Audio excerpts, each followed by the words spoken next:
হেলায় হেলায় গেল বেলা, এই কথাটি আসলে মিথ্যে নয়। এই কথাটির সত্যতা এই ভিডিওর মাধ্যমে জানা যায়। আমরা চাইছিলাম পিঠা উৎসব মেলায় আসবো, কিন্তু যখন চলে এলাম তখন মেলা শেষ।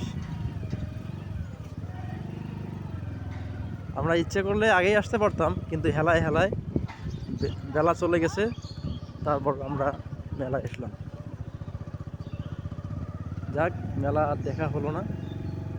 এটা রণচণ্ডী স্কুল অ্যান্ড কলেজ মাঠ প্রাঙ্গণে মেলাটি অনুষ্ঠিত হয়েছে।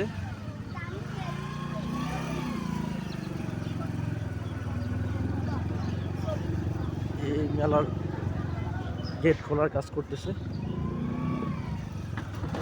এটা রণচণ্ডী স্কুল অ্যান্ড কলেজের গেট।